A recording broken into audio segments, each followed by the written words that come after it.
Kind of slinks one out there. It's picked off. He'll draw up the middle. He's got room. 5. Touchdown. With time, no pressure is going to go to the end zone. Touchdown, Milford Eagles. Johnny Hill over the middle. He's got Mancini Jackson over Mancini into the end zone. Mancini.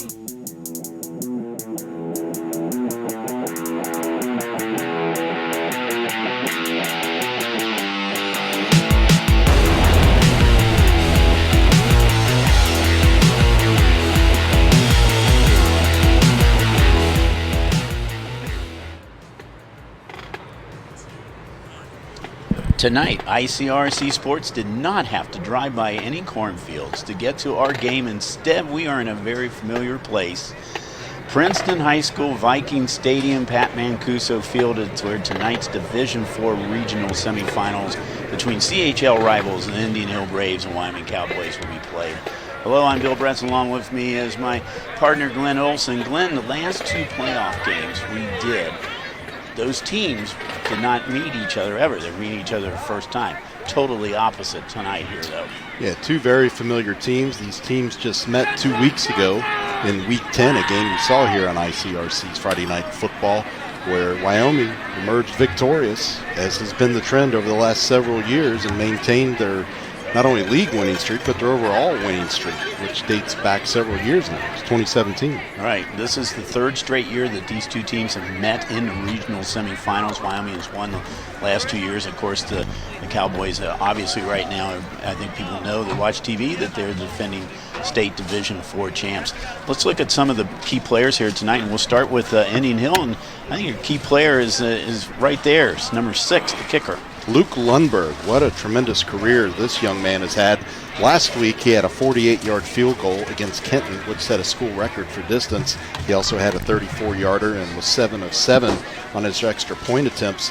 Looking back over his career this year so far, 53 of 55 on his extra points, 8 of 11 on his field goal, 77 points. Last year, almost identical stats, 77 points. As a sophomore, 49 of 49 on his extra point tries, 8 of 11 on field goals for 73. And his freshman campaign, 41 of 46 and just 1 field goal attempt that he missed. Add that all up, 196 for 208 on his extra point attempts, 24 of 32 on his field goal attempts, 268 points. He's first team not only in football but also in soccer in the vaunted Cincinnati Hills League. Yeah, I mean, you were looking at that. He's had 8 field goals in each one of his last 3 seasons. We were talking before the game tonight. Most kickers don't have 8 field goals in their whole life. Right. So, well, Cam O'Gara is their key player to watch for Wyoming. He was the CHL Player of the Year, Defensive Player of the Year. He's a linebacker, 112 tackles right now, 2 sacks, 2 interceptions, 1 for a touchdown, 6'2", 225 pounds. And that young man, I believe we will be mentioning his name quite a bit on defense tonight, because he's that tough defensive front line of Wyoming with the linebackers, and he shows why he's Player of the Year. As far as the keys to the game. Yeah, for the Indian Hill Braves, pretty simple. First of all, contain and put pressure on Evan Prater. Prater obviously is a highly regarded prospect, a tremendous high school football athlete, and Indian Hill is going to have to try to limit his opportunities, similar to what Mount Healthy did back in the early part of the season, and similar to what they did a few weeks ago, the Braves did in Week 10. Secondly, keep it close, just like that meeting 2 weeks ago. Wyoming got out to a lead, Indian Hill battled back, and it came down to the wire, so they want to hang in this one and not let Wyoming get too far out in front. And then finally, the quarterback, number 3, Trey Lopez, mix it up with him.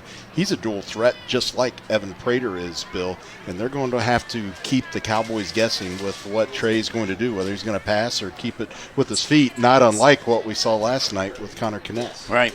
Wyoming's keys. The old expression is, if it ain't broke, don't fix it. They've won 26 straight games. They've done it with a tremendous defense. They've done it on the shoulders of Evan Prater.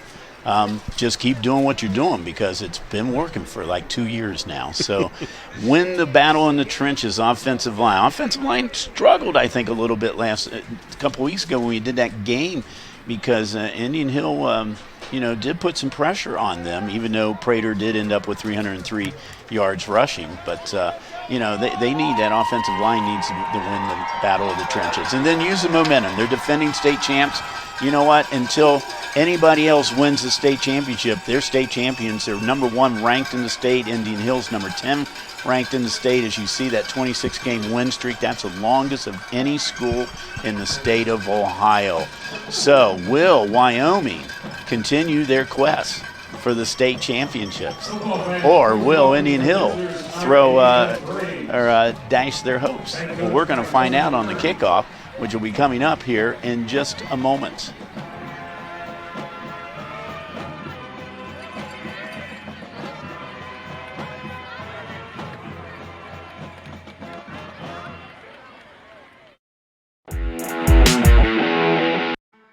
At the OHSAA, we believe that every day is an opportunity. An opportunity for our staff to serve our member schools. To serve our officials. To work with the bylaws that our schools have voted into place.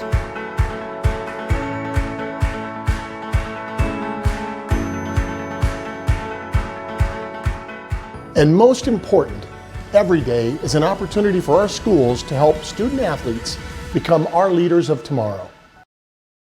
I was physically at school, but my mind wasn't at school. I had problems at home. That's when I met Narnese. She started helping me a little bit, like, Nia, I don't know what you're doing, but your future is more important. She's my strength. It takes a village to help somebody get their diploma. It changes your whole life. Find free adult education classes near you at finishyourdiploma.org. What to expect when you're expecting a teenager. Today we're talking about how to wake up your teen, and this works literally every time.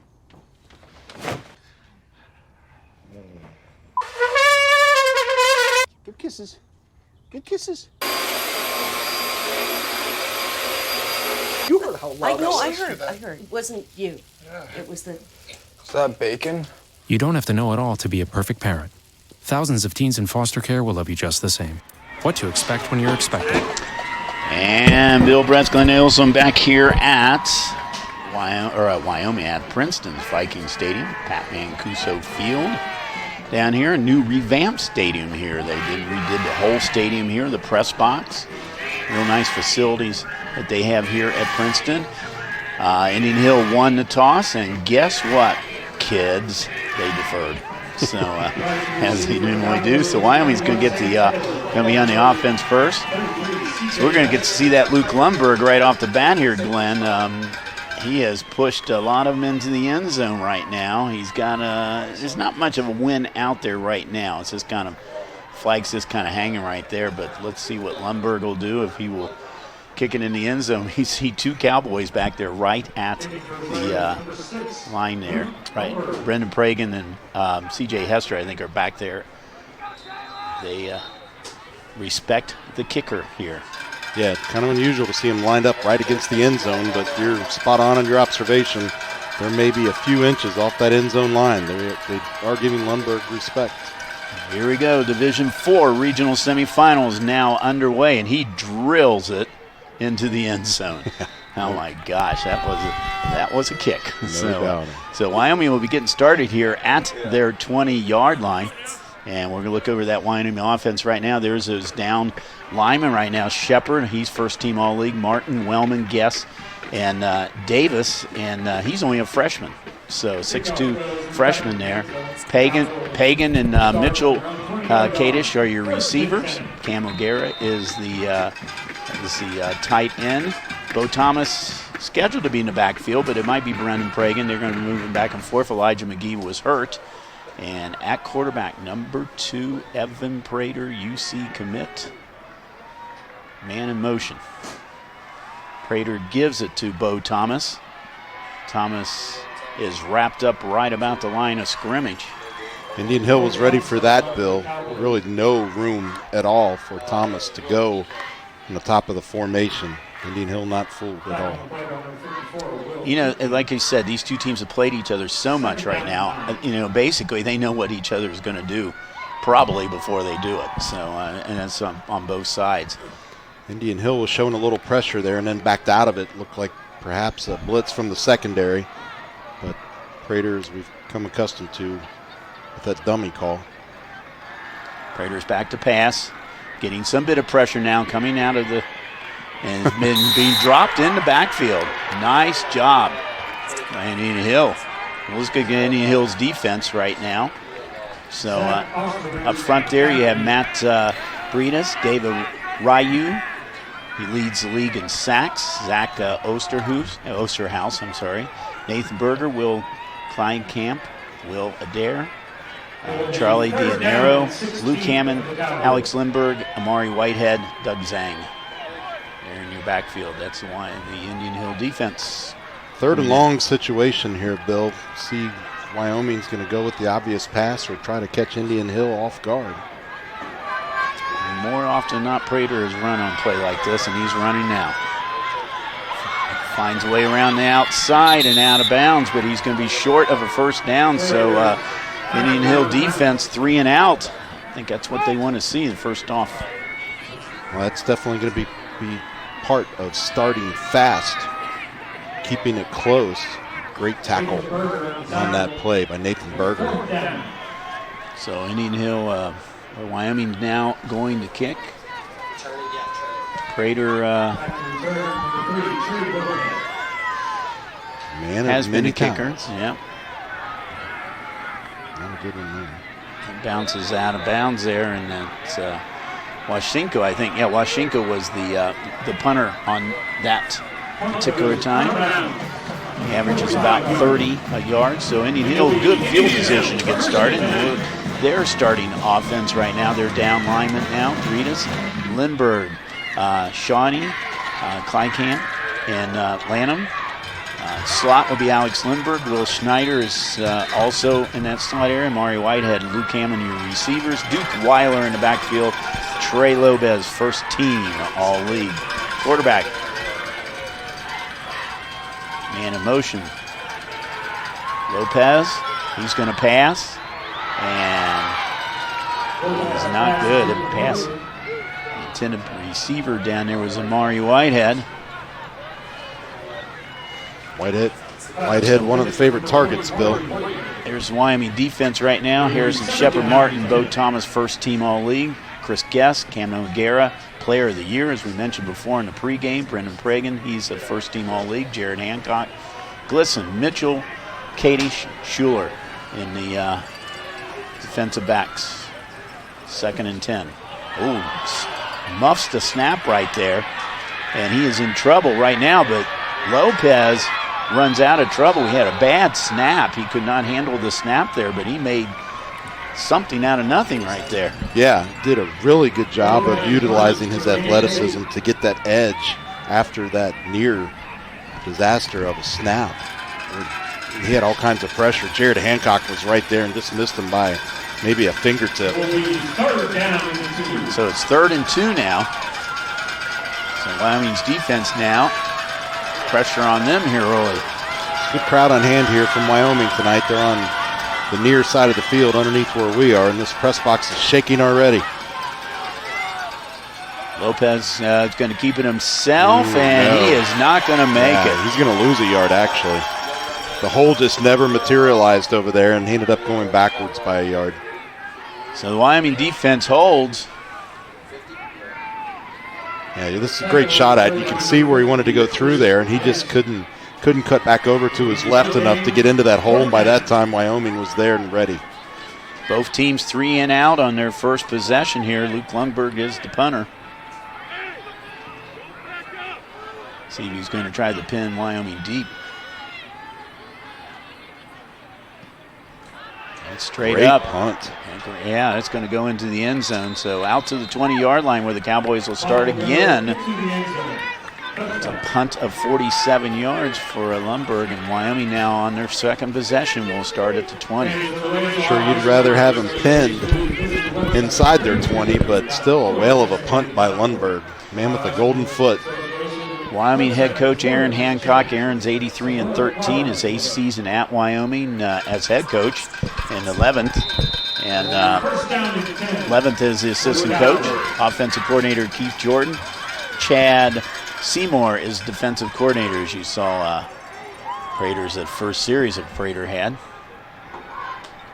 And that's Lopez getting short on the first down there. Back to live action. And there's a nice run. That's by Bo Thomas. Bo Thomas gets about 5 yards on the run. Just a simple run right up the middle. Yeah, good blocking by the left side of that offensive line. Gave him a little bit of room to work with. He's got big Harrison Shepard over there, 6'5", 250. As we said, first team all-league. Winner of this game is going to face the winner of Roger Bacon and Valley View. Roger Bacon out to an early lead. They're playing right up the road here at Lakota West. Yeah, it's a couple exits up the road. Nice fake. Fake by Prater, and Prater picks up about 2 or 3 yards. Good sportsmanship there. Last 2 games, and we'll see this again. Last 2 games, Prater has 520 yards rushing and 8 touchdowns. That's what can you say? There's a reason he's a nationally ranked quarterback, right, Bill? Not just absolutely, not just here in the state, but nationally ranked. 39 straight games of either throwing a touchdown or scoring a touchdown. That's amazing. He's going to keep it himself. Looks for a little room, and he tries to cut inside, and he is going to be very close. And they're going to move the sticks. Would have liked to have gotten a little bit of more out of that. Will Kleekamp kept him from getting more.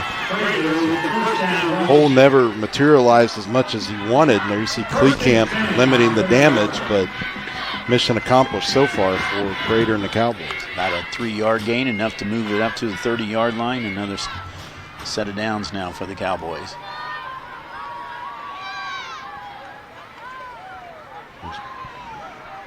Showing that cornerback coming in, trying to get in on the action up front.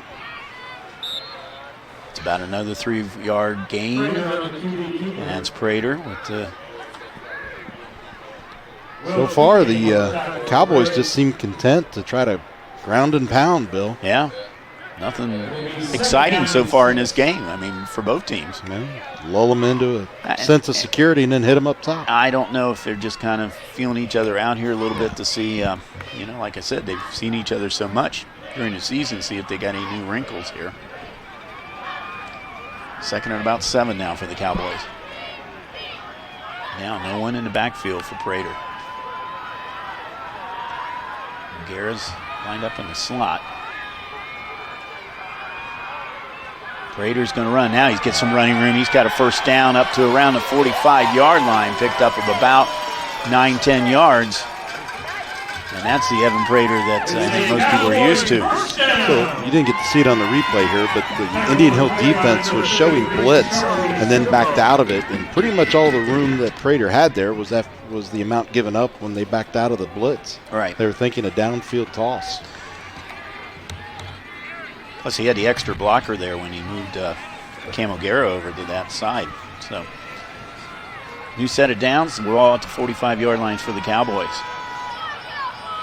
In motion now. Sweep comes the other direction here to Brendan Prague, and then he gets back maybe to the line of scrimmage before he's knocked back.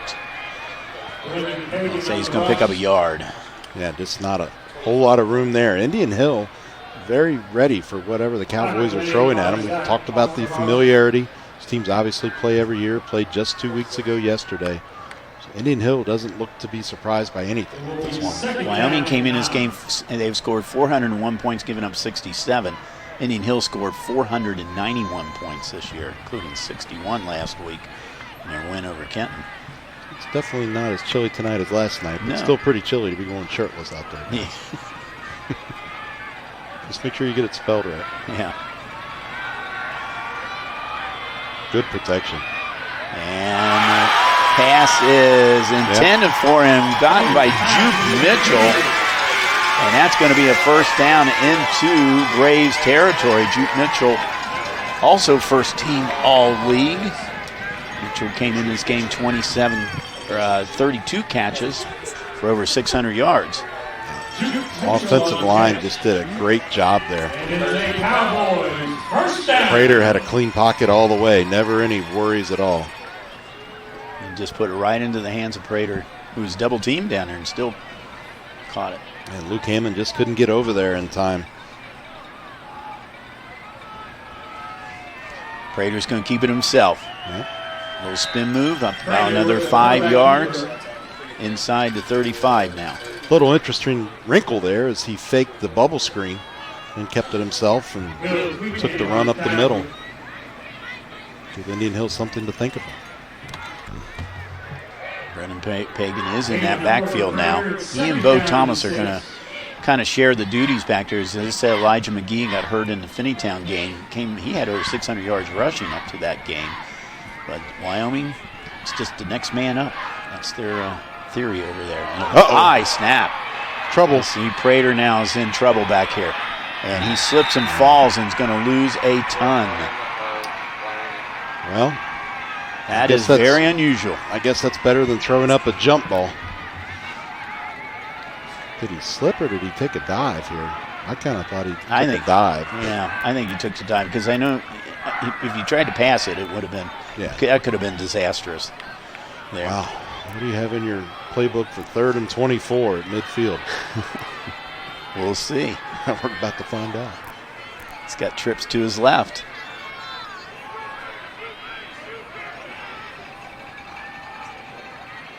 Changing the play up. Receivers are going to swap positions between the receiver up top and that slot receiver. He's got time. Plenty of protection. And there's Juke Mitchell again. Wow. What a catch. And right about at the line where he needed to be. He needed to be at the 32-yard line, and he got it. Yes. Sorry to interrupt you, Bill, but yeah, the linesman on the far side. It's bringing him down. Boy, really impressed with this Wyoming offensive line tonight, but what a tremendous effort by Mitchell there. First down. So Juke Mitchell. Oh, he battled for the ball and got it. So there you see Juke Mitchell right there, number 10. 6'2", 175-pound junior. That's some hops, as they say. The fake to Pagan, and this time he only gets a couple of yards. The tackle was made by number 9, Alex Lindbergh. Osterhouse in there as well. Osterhouse, he's in there as well. Bro. We see this catch again by Juke Mitchell. Second down and 9. Well, he just basically took it away from the Indian Hill defender. Is that DeGennaro? Couldn't quite make the number out. Looked like a 2. Yeah. Charlie's first team all-league. He's had a couple of picks this year. Pretty active in the tackle game as well. 27 tackles. 2nd and 9. Ball to 25-yard line. Oh, this time they were not fooled at all. Number 54, Will Claycamp, into the backfield. And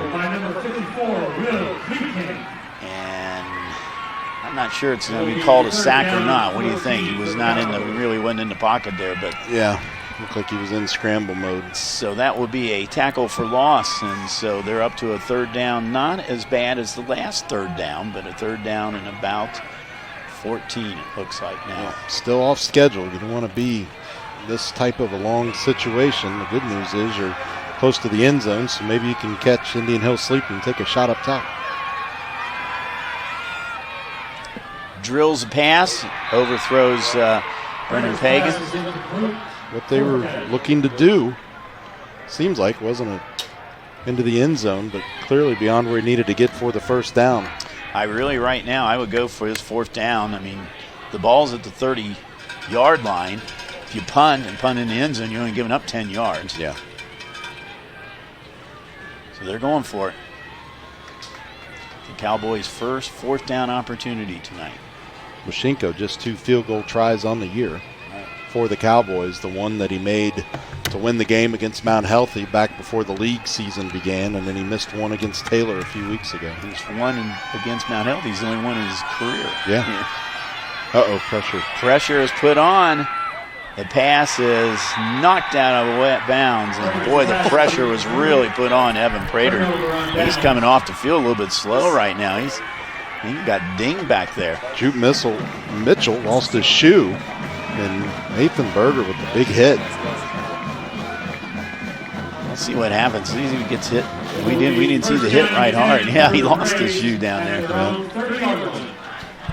So Indian Hill takes over on downs at the 30 as Wyoming's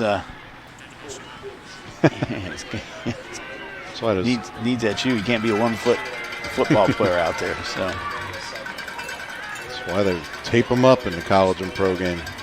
No score here in this game, and bad snap. This time now, Trey Lopez is in trouble, and he is going to be shot right out of bounds there. Tackled by number 7, Nathan Glisson.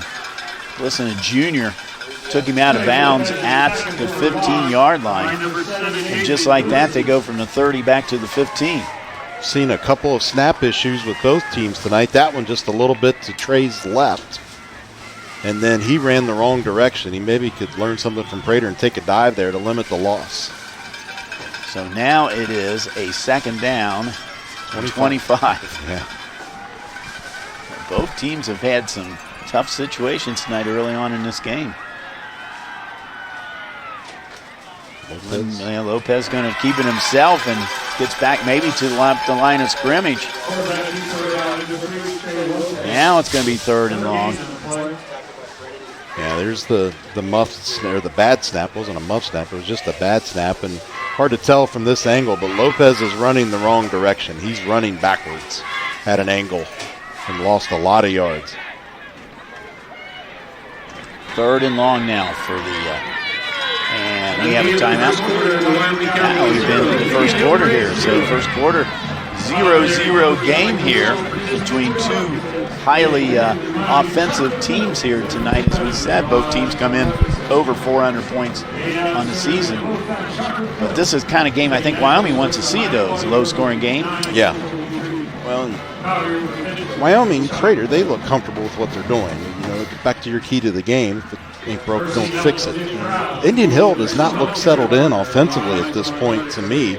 You know, even taking the bad snap aside, they're just really struggling to find any, momentum downfield. All right, so 0-0 tie here in the regional semifinal game. 3rd year in a row these two teams met. Last year they went into overtime. Lundberg kicked a field goal, and there was tied 14-14 in regulation. Lundberg kicked a field goal, put Indian Hill up, but Wyoming scored the touchdown on a Pearson touchdown and won that game. That was their closest game of the whole playoffs. From that point on, they just cruised through the playoffs all the way up to the 25-yard line. Absolutely dominating team. No other way to put it. Yeah. One for the ages. Absolutely. And they've had a few of them for the ages. Second quarter here. Trey Lopez looking to pass. Gets into a little outlet pass. Stepped out of bounds. The 19. Lopez pass is completed. Number 22. It was completed. Will Schneider was receiver. And, just 2 yards. They stepped out of bounds, and now it is a 4th down, and they're going to kick. All kinds of pressure was coming at Lopez on that one, as you saw.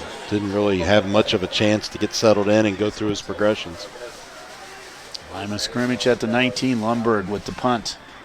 And he drills it to about the 38-yard line, where it's picked up by number 14, Will Schuler.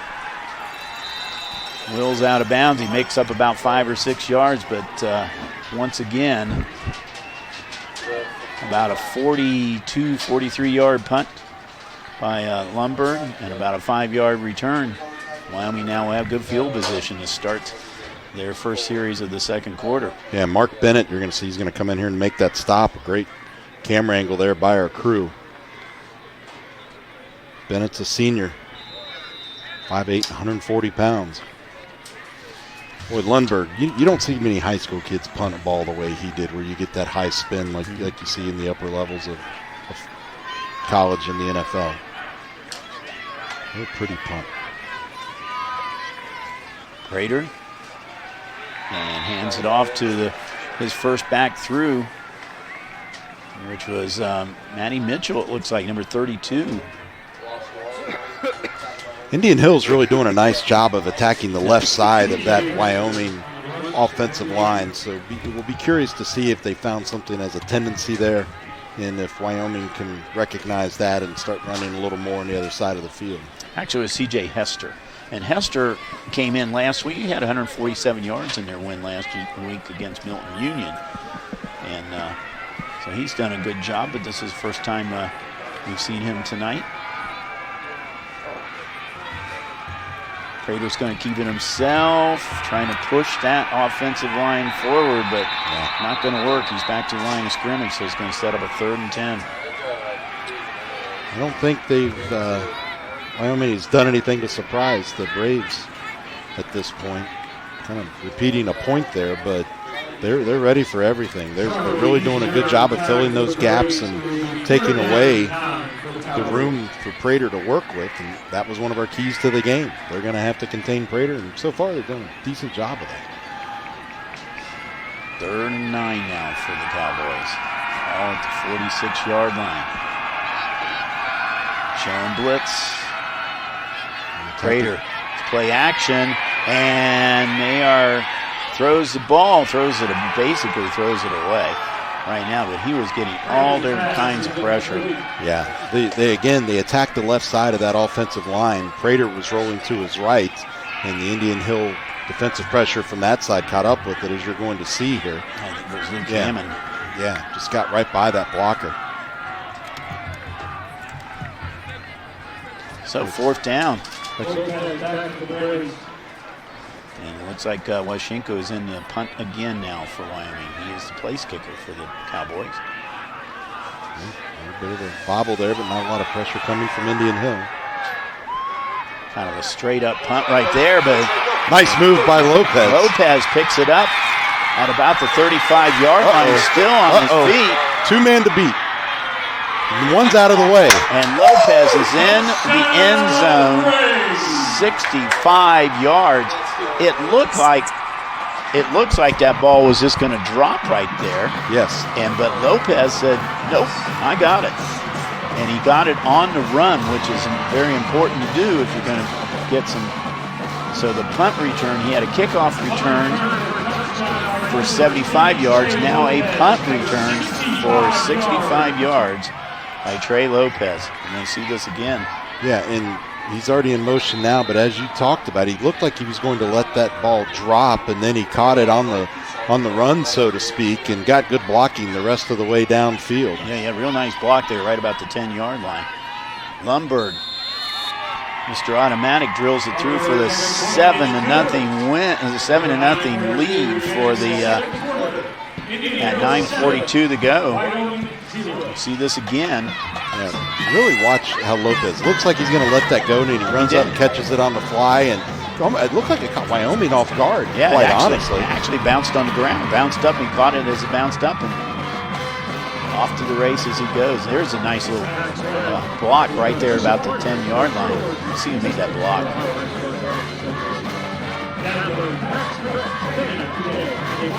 Great run by Lopez. Amari Whitehead. Yeah, Amari Whitehead pulls the block right there. Got him in the end zone. So a 65-yard punt return. Last week he had a 75-yard kickoff return. And Indian Hill strikes first here with 9:42 to go in the first quarter.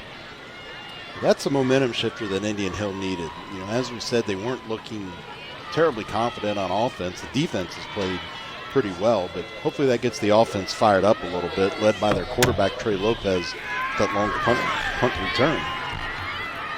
So Lundberg now tees it up.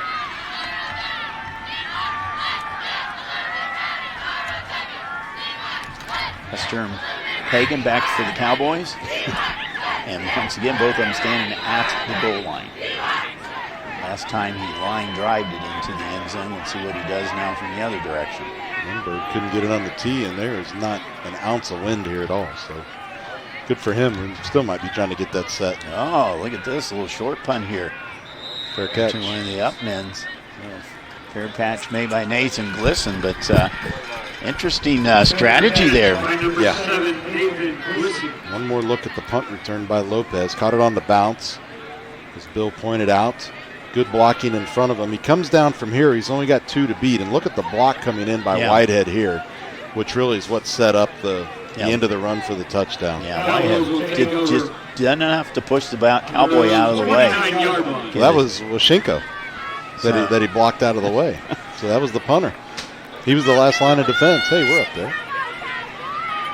Yeah, this is Viking Stadium here. Press box, Pat Mancuso Field. What a legend he was here at this school. Sure is. Vikings made the playoffs for the first time since 2007 this year. Coach Mike Daniels had a great team and had some adversity along the way, but did make the playoffs. There's a nice catch right over the middle from Prater to number 8. That's Cam O'Gara. Made that one look easy. His protection was good. Look at that. Clean pocket, right across the middle. Caught it on his fingertips. Makes it look so easy, didn't it? O'Gara's. Yeah, I thought he was a little slow to get up. Yeah, he was a little slow. Yeah, you're right. So he's got his bell rung down there. Yeah, we don't need to show the rest of that. TMI. We get the point. Oh, nice play. Bo Thomas down to about the 43-yard line, picks up about 3 as the Cowboys are now in the Indians territory. I think this is a pretty important series right now, Glenn, and they're behind 7-0. They have not been behind very much this season. I'm not sure were they behind in the Mount Healthy game. Don't know if they were or not. Mount Healthy drew, first of all, if memory serves, it was 7-7, and then pretty much a scoring drought until Washenko drilled the field goal at the end of regulation. So it's not very, they're in an unusual spot for the season here, being behind. Yeah. Well, and really only two close games, final score-wise, that the Cowboys have had this year, and that was against Mount Healthy, blitz coming, by the way, and against Indian Hill. Great pickup. They picked up the blitz, and the fake was to Bo Thomas, and Prater kept it himself, but only gained about 1 yard. He should have gave it to Bo Thomas. He's the one that had the room. Watch Bo Thomas. Look at the hole Bo Thomas had. Yeah, sure did. I don't think he would have gone all the way, but would have had a first down and more. Oh, yeah. So 3rd and 7. Thomas still in the backfield with Prater. Here comes the added pressure again. Is Indian Hill going to back out of it? For the most part, they came with it. And there's the catch, and it's made, and for a first down. Yeah, this catch was made by number 5. That's Cooper Kadish. Kadish, 6'2", senior, 190-pound senior. That's the problem when you bring the extra rushers. You're going to leave your receivers out there and one-on-one coverage. Cowboys' new set of downs at the 30-yard line. Prater going to keep it himself. He's got a little bit of running room and runs it down inside the 30 down to about the 27-yard line. It's just a nice straight-ahead run, Bill. 23-yard line, so he picks up. And he went down at the 25, so it's going to be set up at 2nd and 5. I think the Cowboys were trying to bang a door down there. Just had a good push up front.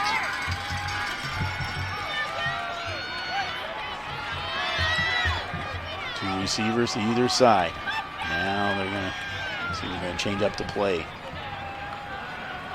Is that Keith Jordan, the offensive coordinator for Aaron Hancock?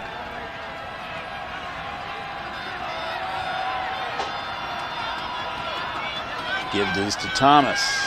Thomas maybe picks up a yard or 2. Yeah, just not a whole lot there at all.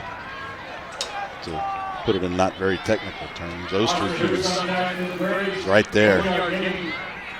Fill that gap. So Cowboys, another 3rd down situation. How many times they've been in 3rd down situations tonight? A lot. Yeah. Seems like both teams are really struggling to find a rhythm offensively, although the Cowboys, I would put them ahead of the Indians at this point. Well, this will probably be 4-down territory if they do not get the first down on this play.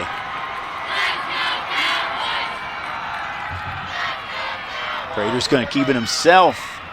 And he breaks tackles and down inside the 15, down about the 14-yard line. It'll be a first down And right there is why he's going to be playing Division I football for the next 4 years. Just a tremendous second effort. First down.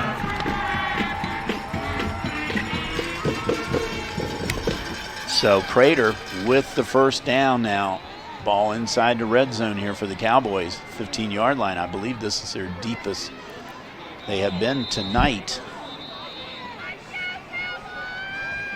And they're going to call a timeout. So Aaron Cowan calling a timeout here. Talk this over. Tony Akari is the Indian Hill coach. He's been over there 8 years now. His record is 64-22. He was head coach of Madeira for a couple years back in 2008, 2009. That doesn't happen often where you change from one. Yeah. Not only change, you change from one school district next to his other school district there. So offensive coordinator Paul Jenny. Antoine Peak, there's a name that you should know. Bengals days there. Antoine Peak is the defensive coordinator. It's a third-round draft pick by the Houston Texans. Of course, he was a Cincinnati Bearcat, Woodward Bulldog here locally. Yep. Yeah, this is where he gets hit right there. And look at that, just squirts right out of that. It's like players are on the ground going, wait a minute, didn't we have him? Sam Martin looked like he got a little banged up on that play. Maybe Prater stepped on him, I'm not sure, but it didn't look like he was in the greatest of condition after that. But yeah, Prater again, just tremendous athletic ability. I mean, he is a one and not that often kind of talent for Wyoming. Absolutely. Well, they've had a lot of good talent over there over the years. There's no doubt. But he might be the best of the best. Yeah. High snap given to Bo Thomas. Bo Thomas inside the 10 down to about the 8-yard line. Nice first down yardage picked up by Bo Thomas. Really impressed by the offensive line there. Got a good push and really helped propel Bo forward. Spotting it at the 9-yard line. Cowboys can go down to about the 6 and still get another set of downs. Indian Hill no slapses across the front of their defensive line, 245, 260, and 207. It's a really good push. Ryu leads led the league in sacks this past year from Indian Hill. Give this to Thomas. Oh, Thomas, nice tackle made. That was by number 9, Alex Lindbergh. See the look on Evan Prater's face there. He's still befuddled over at the sideline. Well, he sells that so well. Yeah. Oh, but Lindbergh, look at that. Yeah. Right in there. But Prater looked right over to the sideline and just, as I said, had a bewildered look on his face. Like something didn't happen right there, obviously. Third down. Now, this would be a big play because will they go for a field goal? Prater looking, now running himself. Prater is knocked down. I don't think he got to the first down marker. We've got the angle to contend with, but it looked like he was about a yard shy. Yeah. So let's see if they're going to go. Well, I think they're going to go for it. I think they're now a yard short. Well, now they're about 2 yards short where he went down. Fourth down. Do not see Washenko coming on the field right now. Aaron Hancock's out there kind of looked down the line there and said, where's my kicker at? But taking a look at it here, he looked like he wanted to pass and then he had to tuck and keep it. So 4th and 2 officially. And well, I tell you, your offensive line has been doing a great job thus far. I don't know why you just don't dive up the middle with Prater here. And they're going to call a timeout and talk it over. They're going to talk it over. It's second timeout call by Wyoming. So they're going to see how this all goes. You know, Wyoming, we talked about how great players are. But they've had a couple of great coaches over their years, and one of them is Bob Lewis. He was a coach from 56 to 78. 198 wins total at Wyoming. And then Bernie Berry came in. Bernie Berry from 1990 to 2009. He has 302 total wins in his career. And but he's also over Beechwood. He won a couple of state championships over there with Beechwood, and then he came over to Wyoming. Bernie, and we'll see some defense here. Prater scrambling over to his right. Indian Hill just limiting his options. He's looking downfield, nothing there, and then he's going to get nearly sacked. He was able to get rid of that ball. And there he's going to try the right side and gets tripped up and just kind of leans on his line, and the dogmen arrived from Indian Hill. But going back to Bernie brought in his brother Jim Berry, who was head coach at Norwood for many years, and Jim brought Aaron Hancock over to Wyoming, and Aaron was an assistant there for 11 years and then became head coach when Bernie retired. 4th and 2. Big play for the Cowboys, down 7-0. Prater going to take it himself. He's got the first down. He had to get inside the 5-yard line. He dove for that. So it'll be 1st and goal. Yeah, I mean, I think that's exactly what they needed to do. Is the offensive line's been getting a good push all night. You saw a gap open up for Prater, and mission accomplished. 1st and goal inside the 5. Good camera angle right there, because you saw where the 5-yard line is. He had to get past that 5-yard line. The ball spotted out to 4, so 1st and goal for the Cowboys now. Pretty good guy running that camera on the field tonight, Josh. I think so. He's a pretty good guy down there. We've got Josh and Dean both here with us tonight. It takes 2 of them because they have to keep an eye on Glenn and I. Double trouble. So, yeah. Bo Thomas down to about the 2-yard line. Picks up a couple. Yeah, it's a pretty elementary play there. Give it to the running back, push forward. He just might have set this play up for the Evan Prater now. Yeah. So see if Prater will take it himself into the end zone. I think that's probably what we're going to see here if I had to guess. Yeah, 5 touchdowns last week, 3 touchdowns a week before against Indian Hill. Yeah. Trying to keep that 39-game win streak of scoring or throwing a touchdown. Let's see what happens. Oh, he tripped up. Yeah, absolutely he was. Looked like he might have tripped over Charlie Summerall there. Yeah. That was Charlie Summerall. Yeah, it was Charlie. Charlie Summerall tripped him up. Confirmed by the Indian Hill spotter. Yeah, just. So he loses. No. Kind of looks like he may just tripped on his own feet. Loses a couple yards on that one. So 3rd down and goal with the ball at the 4-yard line.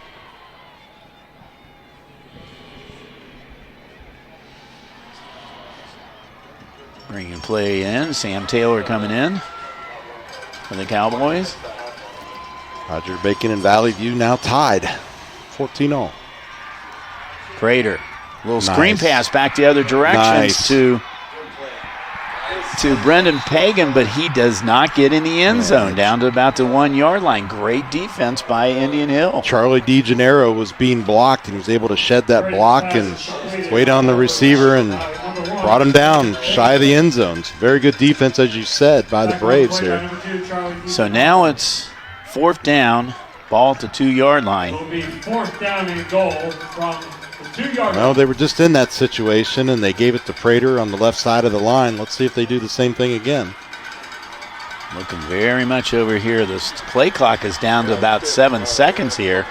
I'm not sure if they're aware of it. I tell you, yep, there's a timeout coming in from the sideline. The play clock was at 1 second. Yeah, that's her 3rd timeout they have used here. So with 37 seconds to go here in the first half, Wyoming trying to tie this ball game at 7-all. Yeah, Prater just was not going to get that snap off in time. He would have gone from 4th and goal from the 2 to 4th and goal on the 7. Hey, you see the play clock. The play clock's at 7 are still huddled up. Yeah, it was down to 1, I believe, when the timeout came in. I don't think they were even aware of it. They didn't even seem like anybody was aware. Anybody was in a hurry, but at least the coaching staff over in Wyoming saw that. Yeah, that would not have been good to go from, as I said, a 2-yard attempt to beating 7 to hit pay dirt. Yep. Prater just visibly frustrated out there right now.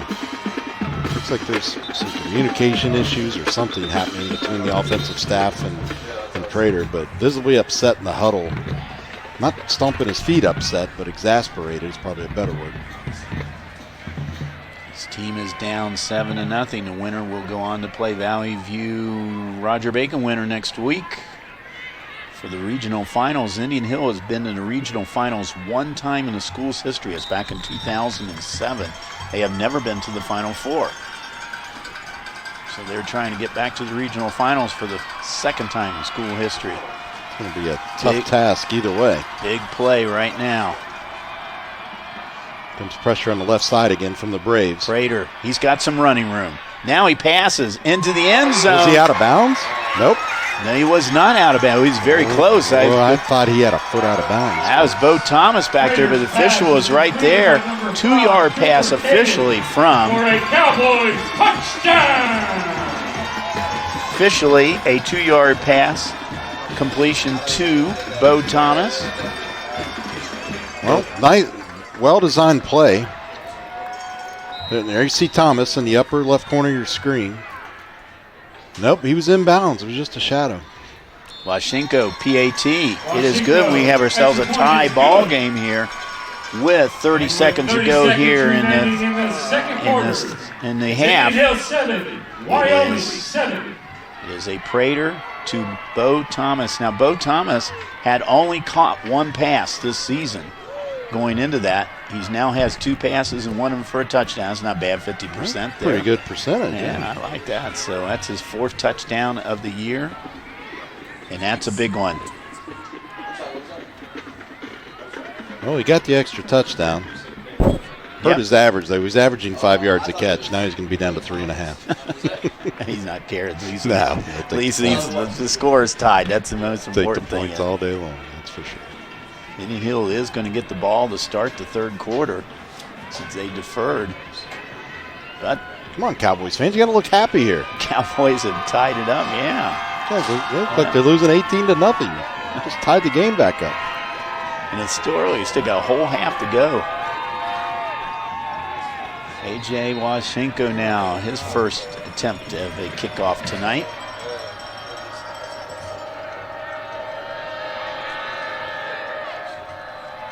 Lopez and Whitehead back. Washenko squibs it. Two Lopez. That's Mari Whitehead. You're right, sorry. Whitehead is taken down. We're going to get one more look at Bo Thomas in the back of the end zone to see if that foot did go out of bounds or not. No. Yep, right foot is down before the left one hits. You only need one in high school and college.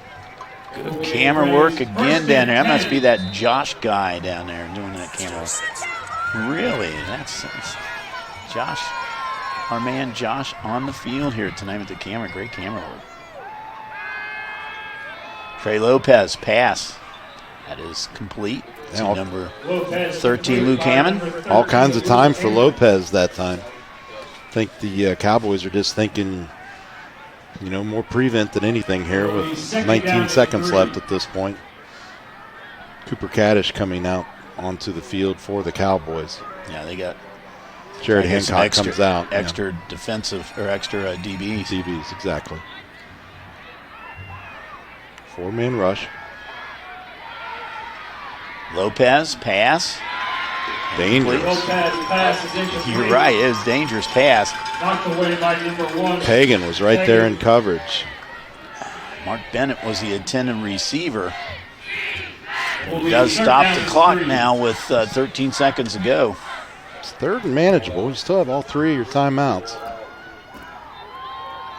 Well, the scoreboard has 2 for Indian Hill. I think they used one. Yeah, they used one earlier. I marked one down wrong. That's on me. My apologies. Lopez. High snap. There's another snap issue. He falls on it. So fourth down. Now, Wyoming has run out of timeouts, so they can't stop the clock. The officials have called timeout. No, they had one left. They have one left. So okay. What I just clarified, I'd had all 3 for Wyoming, but Indian Hill did take one, and I marked it down wrong. Okay. So Wyoming now uses their final timeout. But boy, what a bad turn of events for the Braves there. Third and manageable, another snap issue, and now it's 4th and a bunch, and they're going to have to punt this football away. Just 6 seconds left, but you don't want to give, the opportunity away for a special teams play like this. Yeah, Lundberg is warming up out there right now as the punter. He's had a couple of good punts tonight. He's averaging over 40 yards tonight in punting. Aaron, 8 seconds on the score clock. I'm going to put a couple seconds back on the clock. Hagan is the only person back right now for the Cowboys. He's back at the 30-yard line. Yeah, I would come after this. Why not? Come after with everything you have. Back to return, number 1, Brendan Hagan.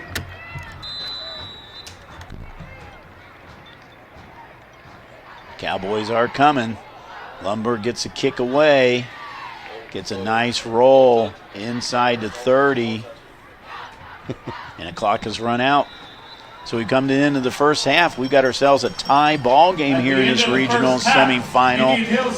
We expect it to be a good one, and it is so far been a good one. So don't go away. Join Glenn and I here for second half action. We'll be back.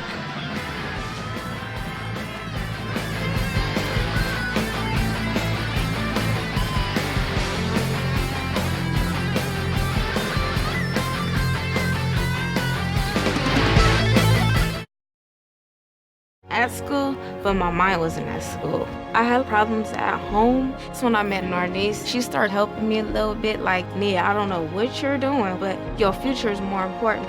She's my strength. It takes a village to help somebody get their diploma. It changes your whole life. Find free adult education classes near you at finishyourdiploma.org. What to expect when you're expecting a teenager. Today we're talking about how to wake up your teen, and this works literally every time.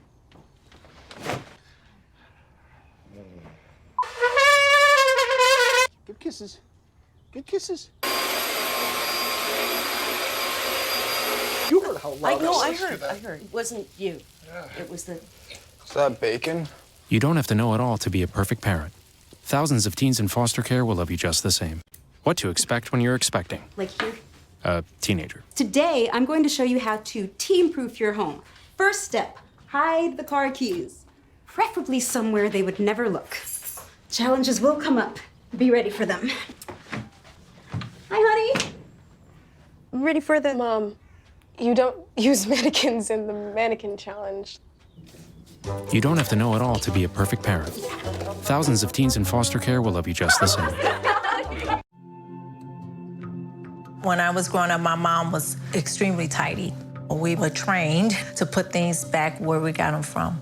One day, when I walked into my mom's house, I felt like I walked to someone else's house. There was stuff everywhere. And just growing up the way I grew up and to see this transition was very alarming. When Sean talked to me, it was a wake-up call, and that's when I went to the doctor.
Just make sure you get it spelled right.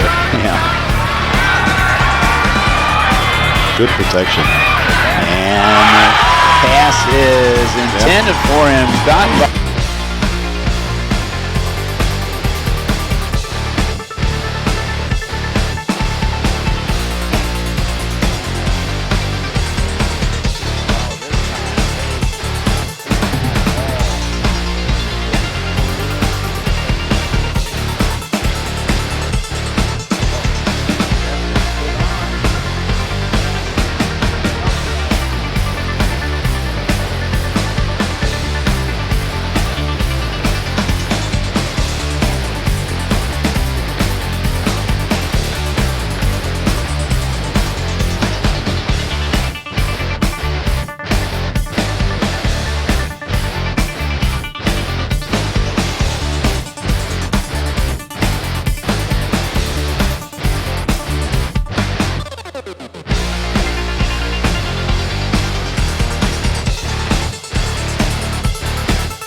Bill Bretz, Glenn Olson back here at Viking Stadium, Pat Mancuso Field, where you see that game is all tied up at 7-7 here in this regional semifinal playoff game here between Wyoming and Indian Hill. Well, Indian Hill got on the board first on a 65-yard punt return by Trey Lopez at 9:42 to go.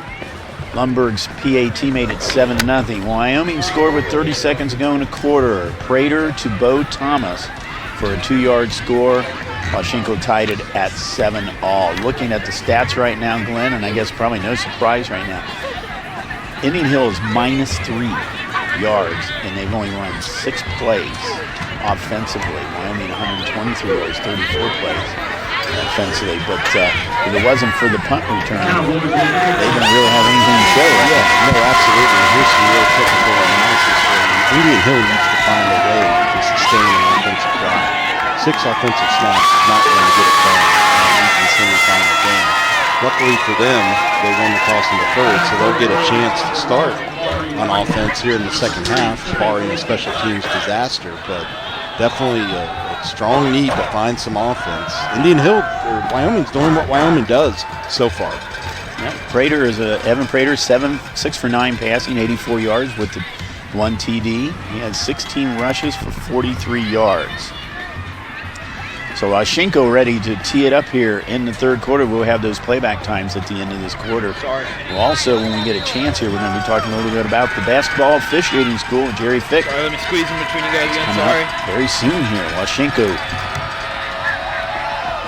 toes it, and short kick picked up about the 13-yard line by Amari Whitehead. Whitehead's coming around the left side there, picks up about another 10-12 yards. So Indian Hill, decent field position to start this third quarter off.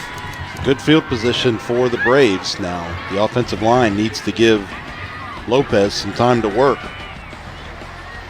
They need to get the ball to him cleanly as well. No more snap issues. Braves 9-2 on the season. Their only 2 losses was Wyoming, and they lost earlier in the season and non-conference play to McNicholas. Wyoming, of course, perfect 11-0 right now. Lopez, quick out pass to Amari Whitehead. He's got some running room. Amari Whitehead loses the ball. Wyoming recovers. Wow, Bill. So I was just thinking that's good for Indian Hill. You get the ball to one of your better athletes out in space, but Whitehead coughs it up. And just like that, the Wyoming Cowboys are going to have great offensive field position. So one play, and that was their biggest play of the night at that point in time. Let's see, here comes the, seeing what Wyoming Cowboy fell on it. I see the guy, I just don't see his number. So nevertheless, the Cowboys on the ball, 43-yard line in Braves territory. Let's mark that one down as a key play, Bill, because Indian Hill desperately needed an offensive drive there. I believe that's the first turnover of the night here. That was a big one. Pagan in motion. Prater sends him back the other direction. Sweep is to Pagan. Pagan's got running room. 30, down to the 25-yard line, and he's got a first down. About an 18-yard run. Nice little design play there. Pagan came one direction and came back the other direction. And this is where, this is where I think Keith Jordan, the offensive coordinator for the Cowboys, needs to go deep into the playbook and make Indian Hill pay for that turnover. Strike while the iron's hot, right? Absolutely. Ball at the 31-yard line. New set of downs for the Cowboys. Hagan again in motion. This time it's to Bo Thomas. Thomas gets about 6 yards, down to about the 21, 22-yard line. So they're going to spot it at the 22. And he picks up about 3 yards. Yeah, Pagan came across from the other side and faked the give to him, and Thomas plows up the middle. Bo Thomas comes off the field right now. On the field is Jared Hancock. He usually plays defense. Jared's on offense right now. Yes, he is the son of the coach. Prater. Pressure from behind. Looking, and Prater throws away. Nice catch by Pagan as Prater was knocked down. And now a nice little gesture by Indian Hill's Alex Lindbergh. Prater was a little slow to get up. I'm sure he'll stay on the field, but he felt that one. Got that helmet right in the rib cage, even though he wears that rib protector. That can't feel good with Lindbergh drilling him there. Did a nice job of getting the ball away, though. Yeah, well, fantastic point, Bill. He had two defenders come in from behind, then Lindbergh came to the front, and he hung in there, took the hit, and was able to get the pass away. Tremendous poise by the senior. Hagan now in the backfield with Prater. Prater's going to keep it himself. 3rd down and short. He's inside the 15, still moving forward. Well, there was all kinds of action away from the football. You started to see that there before we cut away to the field cam, but things were getting nasty on the right side of the line over there. It's enough to move the sticks for a 1st down. He got down to about the where they're spotting it at the 15 right now. They're looking for a face mask right there on Wyoming's 54. And there you see what I was talking about, the extracurriculars away from the play is OHSAA slammed a defender away, or an offensive lineman away, excuse me. Ball actually spotted at the 14-yard line. Cowboys trying to take their first lead of the night. You get Hester on the right side of the formation. Hester with the carry. Hester inside, right around the 10-yard line. Pushed back a little bit, but I think his forward progress got him down to about the 10. I think they're starting to flare a little bit out there. Indian Hill a little frustrated after not being able to sustain that offensive drive due to the fumble. Getting a little chippy, as they say. Actually, we're going to spot it at the 11th, so from the 2nd to about 7th. Cowboys got to get it down just inside the 5-yard line. They want to get a new set of downs. All right, 2nd down. Would you go for the end zone? Yes. I would. I would have gone there immediately after the turnover. Let's see what happens. Hagan in motion. Prater's going to keep it himself. 5. Up to about the 5-yard line. That's where his motion's going to be stopped. He's going to be just short of a 1st down. Really hard to tell, but Prater just looked like he was having a little fun with that, being wrapped up by those 5 guys, and he still couldn't bring him down. Yeah. Well, we said before, not one person's going to bring him down. Okay, you're going to need a whole host of people. So if you're a tackler, you're going to have a lot of your friends with you. 3rd and 1. Good shot. O'Gara off to the other side, and Evan Prater goes straight ahead. O'Gara lined up on the left side. I thought they were going to go that direction, but Prater went right up the middle, and it's going to be enough for a 1st down. It's going to be 1st and goal at the 2-yard line. Yeah. A little bit shy of the end zone. Great work again by Josh Simstrad on the sideline here. Prater got his 21st touchdown pass of the season in the 2nd quarter, just right towards the end of the 2nd quarter. I'm thinking he's going to take it himself. Let's see what happens. Yep. Prater into the end zone, easy. 2 yards. Cowboy lead for the 1st time tonight. Pagan gave him a good lead block, although he didn't need a whole lot of it, to be honest.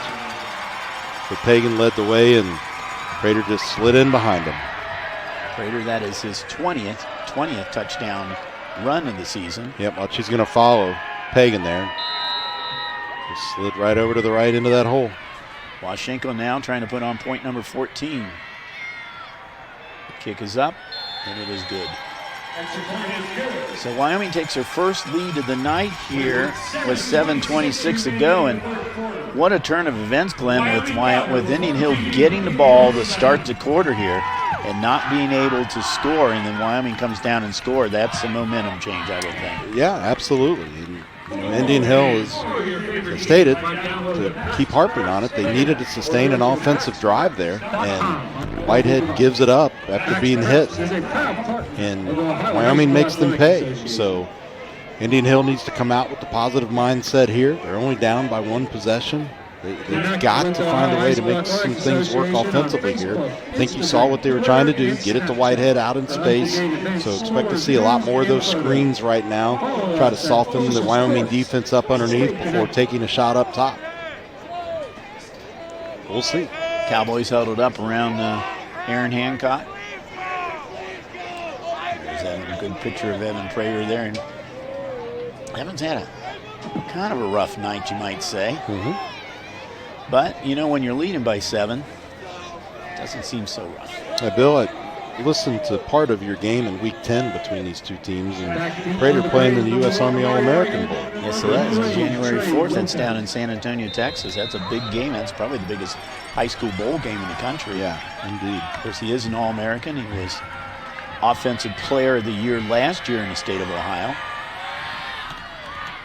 A little kind of pooch kick there by Washenko. Lopez picks it up. Lopez getting a little bit of running room, but nice open field tackle. He was a nice pursuit down there by getting chippy there. And that's a pursuit down there by Hancock, Jared Hancock.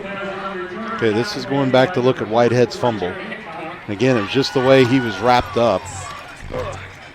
And then Wyoming making them pay. That's Pagan. And Prater looking for room on the left side. Again, dumps it off to Pagan. And then Prater's going to follow Pagan into the end zone off the right side. Wyoming get their first lead. Back to live action here. And nice. Another fumble. Sorry, Bill. Oh, my goodness. Another fumble. That one is definitely picked up by Will Schuler. 2 plays in a row, the Braves have fumbled. Unbelievable. Things just could not be going worse for Indian Hill right now. Yeah. And it looked like the play might have been dead. Nope. Oh, no, it was definitely out before he was down. Very obvious. Wow, Cowboy crowd trying to get fired up again. See if the Cowboys can make the Braves pay. It's first and 10. So the Cowboys, it's been all Cowboys the third quarter right now. We've got 7:11 to go in this quarter. We'll be running back those playback times at the end of this quarter. That'd be so frustrating for Indian Hill. There's Pagan. Pagan, a little spin move. Picks up about 2-3 yards. Let's go back and take a look at the fumble on replay here. Just design run up the middle. And good second effort after the spin move. And as he's wrapped up, the ball just squirts out. That was Duke Weiler with the ball carrier. Duke has not carried that many times tonight. He's had a couple of good games this season. Not much of anybody been in on the offensive back here on Indian Hill. Now they ran, 3 plays and now 8. Yeah. There's a pat. Oh, very near. I was just thinking to myself, wow, Pagan comes up with that football. There's a flag on the field in the backfield. Let's see if that's against Indian Hill for roughing the passer. Mari Whitehead defended on that. Let's see if we're going to see that play again. And keep in mind, again, a flag in the backfield. And it's against Indian Hill.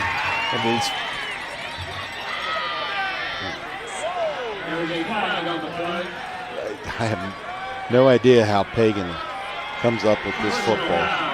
Just went upstairs and grabbed it, deflected it, and pulled it back in. Great catch by Brendan Pagan. That should make the highlight reel tonight at the local news channels in here. Yeah, and then 15 more yards marched off here. Things could not be going any worse for the Braves right now. That is an absolute understatement, Bill. I mean, they are just melting down in every phase right now. When it rains, it pours. Mari Whitehead had a real shot at that at first, but did a really nice job of keeping his arm under that. Not that there's video review anyway, but he did what he had to do to secure the football. Ball at the 15-yard line. Prater keeping it himself. Spin move, and Prater down to about the 5-yard line. Nice job, dangerous as it was, to switch the football to his other hand. His jersey got ripped up at some point here.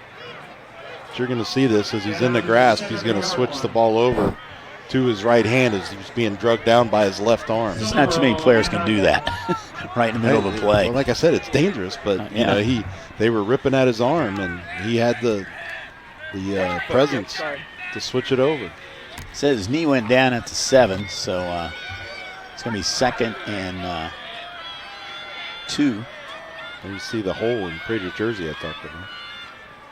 Give his to Hester. Hester inside the 5. That might be enough for a first down. Let's see where they're moving the sticks. So it is going to be 1st and goal for the Cowboys once again.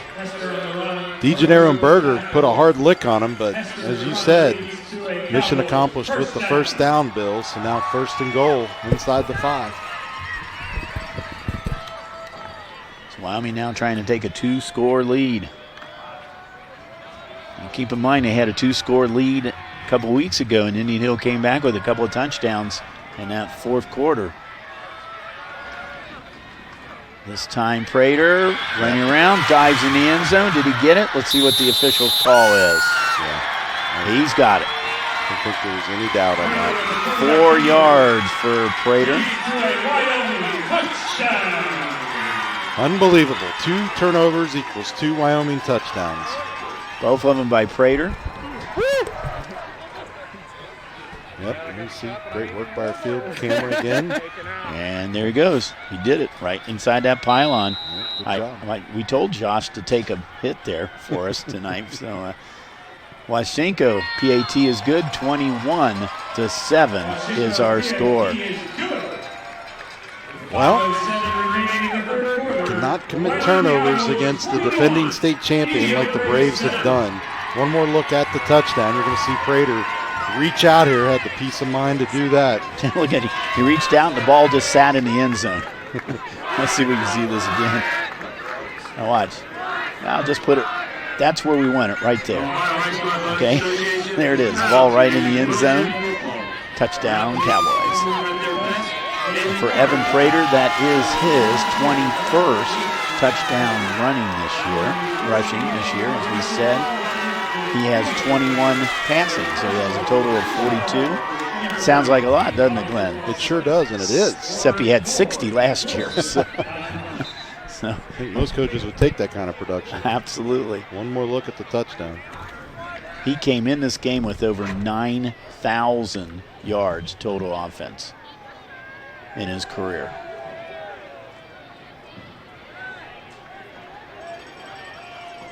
He is just, there's not enough platitudes, right? No, there is not. The only thing I can say is UC is going to get one heck of a player next year. That's for sure. Now, just Luke Fick will just stay there. Yeah. It'll be all right. And of course, his big receiver from last year, Joey Evans, is transferred from Ohio State to UC. And that's Amari Whitehead. Little spin move for Whitehead over the 35-yard line up to about the 37, about a 20-yard run back. Yeah, Joey Evans is transferred. And we get to see this touchdown again, or get to see the catch. That's the catch by Pagan. Look at that. Yeah. Unbelievable. I mean, he deflected it himself and then came up with it.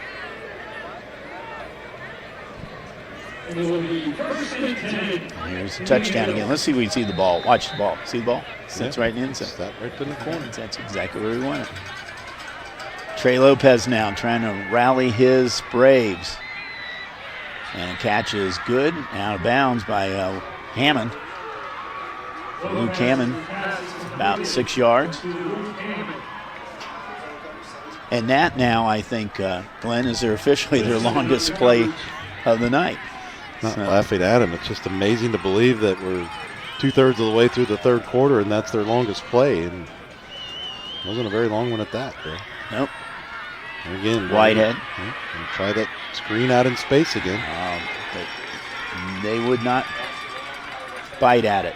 Nathan Glisson, the junior, run him out of bounds. Tough task right now for the Braves offense, Bill. They're just struggling to find anything that works, and they can't stop beating themselves with these turnovers. They're going to have to find something to get them back thinking positively. It's like Lopez was trying the option there, and he couldn't get it off. Picks up maybe a yard. It's going to set up a 4th and 2. Looked a little indecisive there. Maybe his trail man wasn't in the right spot, but that play really didn't have a chance. Trey Lopez dejectedly walks off the field here as Lundberg is in to punt. It's not the way Lopez wants to perhaps end his career with the performance this offense has put on tonight. He's accounted for the only touchdown on the punt return, obviously. And the ball out of bounds at about the 10-yard line. Another 45-yard punt for Luke Lundberg.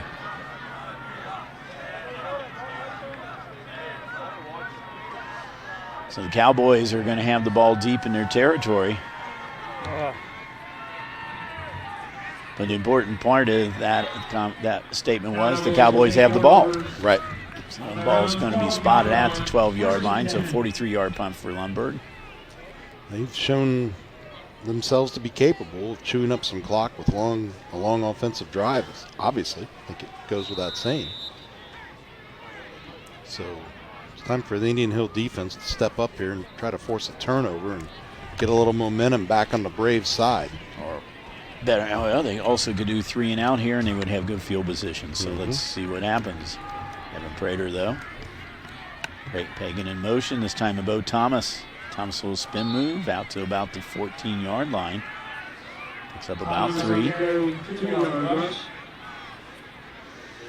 Valley View now up by 2 scores right up the road at Lakota West over Roger Bacon.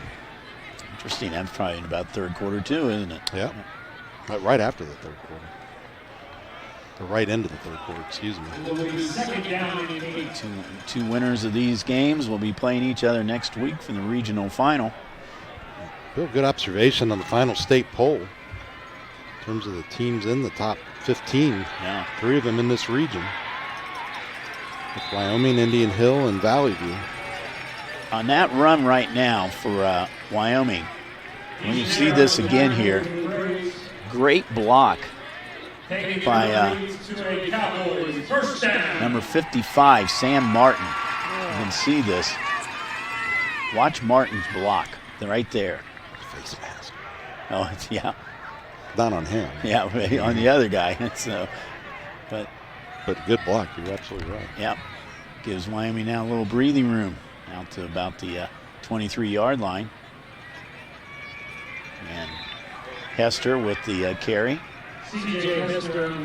Right back to him, but Johnny on the spot was Will Adair. Hester is a 5'7", 150-pound freshman.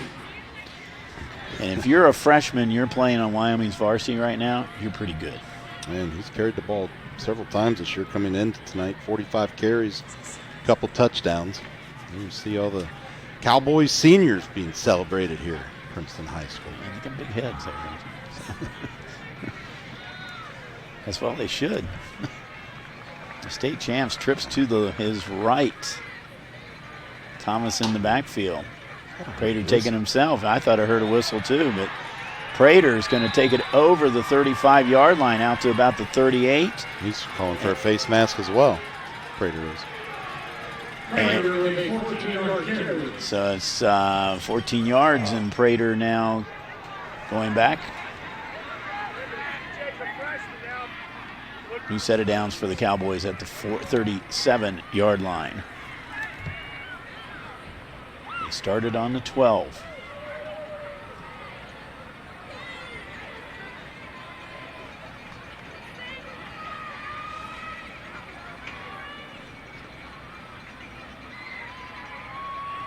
Prater with the snap. Going to take it himself. Fake the pass, a little spin move, and Amari Whitehead brings him down at about the 41-yard line. Picked up of about 3 or 4 yards. Going back to that shot of the Wyoming seniors a couple moments ago, this class of Wyoming seniors have never lost a league game in their entire 4 years. Last league loss for Cowboys way back in 2015 against Reading. Yep, and the only time they've only lost 2 games, period, during that time. So That's something you can tell the grandkids about. Yeah, last loss back in 2017 against Clinton Massey, right up the road in Warren County. Usually a pretty solid program up there. They got upset last week in the playoffs. Thomas runs it out to about the 48, 49-yard line, and right now Wyoming's going to be milking that clock. Clock's on their side with a 2-score lead. Yeah, lots of participants in recent history in that state title game in a Division IV out of Region 16 right here. That's right. Clint Massey is former state champ. There's Wyoming defending state champ. Valley View starting to pour it on against Roger Bacon. Yeah, that should be an exciting matchup. It ends up being Wyoming. And we're going to see a motion again. That's a quarter. That's the end of the quarter. So the end of the third quarter, 2 big turnovers by Indian Hill gives Wyoming a couple of touchdowns and a 21-7 lead. And we're going to see those playback times right now coming up on your screen. If you stare at your screen long enough, they will cover up all those Cowboy faithful right there. And there it is. See, I told you they would come up. Sunday the 17th, 8 o'clock p.m. Wednesday the 20th, 8 o'clock p.m. Thursday at 10 a.m. and brunch with Glenn Nye. Saturday the 23rd at 3 o'clock p.m. Spectrum, Cincinnati Bellfly Optics. Of course, we stream all of our games on ICRCTV.com, and also Indian Hill will be streaming. I think we're having an agreement with Indian Hill. We'll be on the network that they have there. So, thanks to Dean and Josh and the entire great ICRC crew that comes on here. So many, there's that touchdown that was the 1 foot in. Most of the highlights tonight, save for Lopez's punt return, have been by the guys in blue. Yep. Ball sitting in the end zone where it should be. So, Wyoming up 21-7, trying to win their 27th straight game. Just incredible. You know, with the comings and goings of players over the years from all the various opponents in addition to the Cowboys themselves to maintain that kind of success. Cowboys right now, Prater pushing it forward, and he's might be enough for a first down. Let's see where they're going to spot it. I think it would have been another face mask there, perhaps. They're moving the sticks. You know, Wyoming is in the top 10 in the state in number of wins, but the Cowboys lead the state in the percentage of wins of all the football teams in the state of Ohio. They have the highest winning percentage of any football team in the state. Absolutely amazing. 101 years. Last year was their 100th year. How incredible it is. You win the state championship in the 100th year. That was their second state championship. They went back in the 70s. Nice play there. And that's Bo Thomas. Gets out about 9 yards. Seen that play a couple times tonight with that man in motion. You think it might be the jet sweep, and they fake that and give it to the back. Then dives up the middle. Really catches the defense guessing. And a good second effort there to pick up 2 or 3 more yards. You give him 8 on that one, so 2nd and 2. Ball at the 43-yard line. You know, Wyoming was in some 3rd and long situations early in the game. They really haven't found themselves there since then. That's true. Blitz coming. Prater's going to take it himself. He's going to be close to the first down. He's going to be just shy of a first down. He got a yard. Needed 2. You were mentioning last night, Glenn, about how these officials this year do not measure that much anymore. Yeah. They either go for it or they're going to go for a 3rd down. This one's kind of obvious. It's about a yard short. Well, one thing we learned tonight in getting the officials, there's a chained official in the playoffs, so maybe that's why. Yeah. You know, an extra set of eyes over on the sideline. I like it here in Princeton. They got the lighted yard markers. There's the Indian Hill guys trying to stay warm, and like a guy is shivering. not a whole lot to jump around about right now to get them fired up, right? Nope. Give is to Prater. Or Prater takes it himself, I should say. And they're going to give him 4 yards on that one and moves the sticks one more time. But more importantly, that clock is moving. You know, I can be superstitious when it comes to sports as a fan, and the no shirt thing's not working. I'd be looking for some clothes to put on and probably some extra layers at this point. That's true. It's probably, I think game time temperature was probably around 47, 48. So it's been last week or so, that's a heat wave around here. This is the quality analysis you come here for, folks. Prater trying to push his blockers forward. A little spin move there. What a move was that? He just has got a motor that will not stop. And of course, that analysis quip was about the students over there, not your weather reporting. That's true. true. To clarify that. Yes, that's true. We got a player down for Indian Hill. Charlie DeGennaro is down on the field for Indian Hill. We have a moment. There's our Southwest Official School. So that's Southwest Official School. That is with Jerry Fick. It actually starts tomorrow, the 18th is when it starts, or it doesn't start. It starts on, Monday the 18th. But give Jerry Fick a call. That phone number and swdoc@fuse.net. We really need basketball officials, and Jerry runs a fantastic school. He's 27 years he's running this school. We really need the officials there. So we encourage you to do it. Nice hit on Bo Thomas. Will Adair, Johnny on the spot right there. Speaking of officials, our officials tonight we haven't had a chance to recognize. The referees, Mark Kling, umpire Ryan McCurley, linesman Greg Kling, line judge Bruce Thompson, back judge Doug Kruthaupt, and that change judge Michael Sims, change judge, excuse me. He's a little banged up after that last hit. It's Bo Thomas. He's over on the sideline now. Evan Prater for career has thrown 72 touchdown passes and has run for 68 touchdowns. Quite an impressive career number. 9,243 yards coming in this game total offense. Hester goes forward a little bit and looked like he was going to get pushed back there, but Hester up close to a first down. He'll be about a yard short. Well, his knee went down. He's going to be a couple yards short now. So fourth down, Wyoming, I'm sure, is going for it. It will be fourth down and 1. Just out of the shot there, but I think you get the point. Bright future ahead for that freshman, as we touched on a couple of times tonight. I think the question is right now, Wyoming, Glenn, is who's going to be quarterback next year? And I think the Wyoming people might know who it would be. What an effort by Prater. It's going to be a first down by at least a yard. Prater, and I think the entire Indian Hill team was on the tackle. So, just getting an update from our friend Shelby Dermer with the Inquirer. Corey Kiner, the all-everything running back for Roger Bacon, came in on defense and blitzed right through to get a sack. In Valley View, holding them to a field goal attempt instead of what would have been a 3-touchdown lead. Nevertheless, Valley View, that game's probably in the fourth quarter there too, as this game is.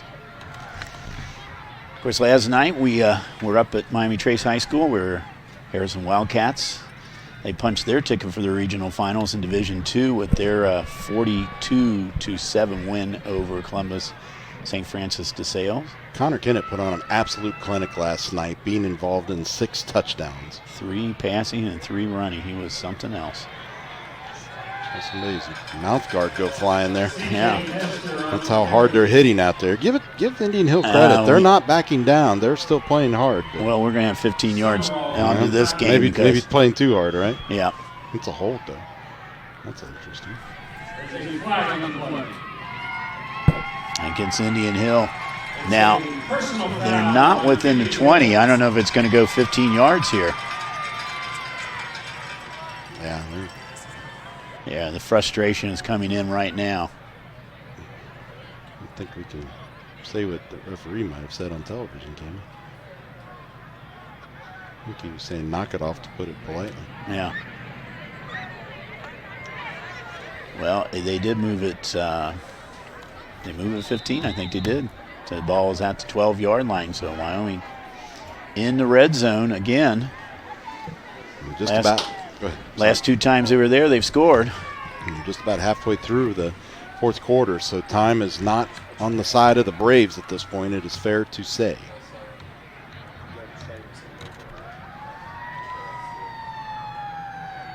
Prater, give is to Thomas. Thomas is pushed back. Stacked up in the backfield, never really had a chance. Nathan Berger is going to be credited with that stop for Indian Hill, but there you see him. He had the initial hit, and reinforcements came to help push him back. Going with that Harrison game, they will be playing LaSalle in the regional finals. That game has not been, we've not been told where that game is, but we are speculating that game will be here next Friday. Yeah, it would make sense for a lot of reasons. 2 West Side schools with really not a facility, has the parking accommodations over there. Yep. The give is to Pagan. Pagan down to about the 6-yard line where he goes out of bounds. Pagan on a 6-yard carry. So it'll be short, be 3rd down. He did a good job of stringing him out. A little bit too much east-west, not enough north-south for him. Back to speculating on that Harrison game. If it's here, it could be a homecoming of sorts for Pat McLaughlin, who was the head coach here for a brief period of time after leaving Reading. Yep. Everywhere he's gone as a head coach, he's had success. Reading got into the playoffs. He got Princeton. Did well here. Nice. Prater just walked into the end zone from 6 yards out. He made it look easy. He played to the camera a la Darius Baisley a couple years ago. He looked right at Josh. He gave him a wink there. 6-yard run. And fake to the left and right up the middle. Right into the end zone. We should see that play back again with what he did with Josh. Washenko trying to put on point number 28. It's through the uprights. So Washenko, A.J. Washenko's 4 for 4 tonight. He missed it. With 4:25 remaining in the fourth quarter. One of the few things to go wrong for Prater. Hello, Evan. Nice meet you. Yeah. Little Bosa shrug there. So Mr. Prater sitting on the bench there. Seen him doing a lot of that in the coming years in Bearcat red and black. Of course, he is a very good basketball player, too. It's interesting, in Wyoming's basketball schedule, they are not starting their first games until December. Now, they had the situation last year because I believe 10 of the 12 starters on varsity, 10 of the 12 varsity players were on the football team. Yeah. So I think they anticipated that this year, so they kind of, their schedule, I believe their first game is like December 3rd or 4th. So nothing else. You need time to practice after football season's over, let alone if you make the run, all the way up to Canton. Well, I guess the basketball practices are kind of quiet over Wyoming High School this month of November. In ICRC, we will be bringing you basketball. I can't believe we're saying this right now, but it's not too much longer into the future. We're bringing you basketball. Love basketball season. One of my favorite sports to cover. Washenko now with the kickoff. Lopez and Whitehead back about the 7-yard or about 12-yard line. Washenko kicks it deep. Picked up by Amari Whitehead at about the 6-yard line. Whitehead will spin move out to about the 30, out to about the 35-yard line, about a 28-yard return for Amari Whitehead. Indian Hill got fairly good field position, but they're running out of time. You can see that touchdown once again by Evan Prater. Prater, great blocking up front. Roger Bacon now trails by a single point, 2:02 left in the third quarter. Made a valiant comeback, 28-27. Wow, let's see. It'll be interesting. Coach Blatz pulled the tricks out of the playbook tonight. Corey Kiners played some defense. Roger Bacon quarterback Tyler Bullock on defense as well. And there is a nice play by Trey Lopez. Out to about the 45-yard line. And he's saying, hurry up, guys. That's a 20-yard pickup by Lopez, and by far the biggest offensive play so far tonight for the Braves. No doubt, but 4 minutes remaining, coming a little too late. He's got 2 receivers this side, 1 receiver to the right. The give is to, it looks like number 8, that'd be Duke Weiler. Weiler picks up about 3 on that play. 3-yard gain. As he said, Duke Weiler's been pretty quiet tonight. He had over 500 yards, over 600 yards rushing, and 16 touchdowns this year. I'm trying to be mean about it. The whole offense has been pretty quiet. Yeah, we haven't called Weiler's name at all.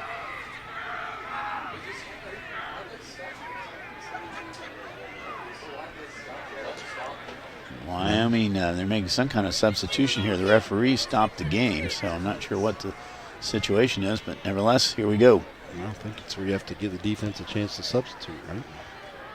Lopez with the run inside the 40 down to about the 37-yard line. It'll be about 3 yards short of a first down, so it'll be 3rd and short for the Braves. Kind of puzzled by that call, Bill. When you're down 3 scores, granted it would be a 1 in a million shot to get back into it, but why aren't you taking shots deep? Yeah. So maybe they are conceding the white flag. Trey has the arm to do it. And stranger things have happened. Yep. Lopez, short pass. It's complete, but it's short. Incomplete. He didn't hang on to it. No. Not hang on to it. Actually, it was to Will Claycamp, who lined up in a receiving position there. A la Anthony Munoz. Except Anthony got a touchdown on his. Lopez. Oh, nice grab by Amari Whitehead. Whitehead just basically picked that off about 2 inches off the turf and made about 25 yards on that play and put the Indian Hill Braves in the nice position. Watch this. Boom. Just picked that up a few inches off the turf and then did the right thing. He hit it right up the field. I think Whitehead might have got a talking to after the play there by the official. There might have been some jawing or taunting or something going on, and a flag has been thrown on the far side of the field, and now they're going to throw a flag for unsportsmanlike conduct on the penalty. I think it may be on Amari Whitehead. You just hate to see that. I mean, he had a good play on that, and now the house brought back to the 40. It is going to be a first down. Yeah, so you're going to see it after the play here. There's going to be some extra pushing you see right there and some jawing. There comes the official in to break it up.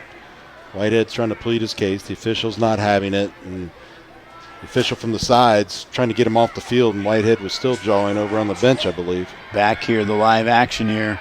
Lopez trying to run now. He passes, and it is intercepted. Intercepted by the Cowboys. Could see that coming a mile away. That's Nathan Glisson. Nathan Glisson with the interception, and that just about puts the nail on the coffin here. As it looks like the Cowboys are moving on to the regional finals for the 2nd time in 2 years. The Cowboys have been, we'll see this again. Take over 1st and 10 on their own 40-yard line. And Lopez, just a desperation heave, threw it into traffic, and Glisson was right there to step in front of the intended receiver and is going to return it back 15 yards or thereabouts.